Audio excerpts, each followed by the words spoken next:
નમસ્કાર મિત્રો, વિડીયોમાં તમારું સ્વાગત છે। જી હા મિત્રો, અત્યારે હાલ મોટા અને મહત્વના સમાચાર સામે આવી રહ્યા છે। તો મિત્રો, સમાચારમાં વાત કરીએ તો નડિયાદ જિલ્લામાં રોડ અકસ્માતના બનાવો વધતા જાય છે, ત્યારે કંપડવદ નજીક આલમપુર પાસે હાઈવે પર વધુ એક અકસ્માતનો બનાવ બન્યો હતો।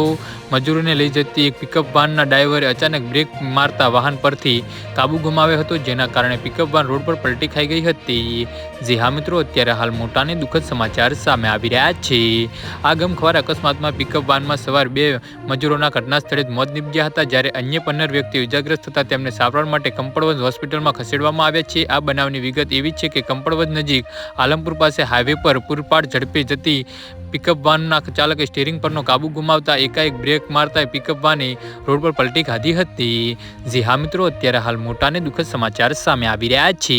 પિકઅપ વાનમાં બેઠેલા 2 શ્રમિકોના મોત નીપજ્યા હતા, જ્યારે 15 જેટલા લોકો ઘવાયા હતા। આ ઘટનાની જાણ થતાં સ્થાનિક પોલીસ અને 108 એમ્બ્યુલન્સનો કાફલો તાત્કાલિક ઘટના સ્થળે દોડી આવ્યો હતો। 108 એમ્બ્યુલન્સ મારફતે તમામ ઇજાગ્રસ્તોને તાત્કાલિક સારવાર અર્થે કંપડવદની સરકારી હોસ્પિટલમાં ખસેડવામાં આવ્યા હતા। જી હા મિત્રો, તો આના વિશે તમારું શું કહેવું છે તો કમેન્ટ બોક્સમાં જરૂરથી જણાવજો।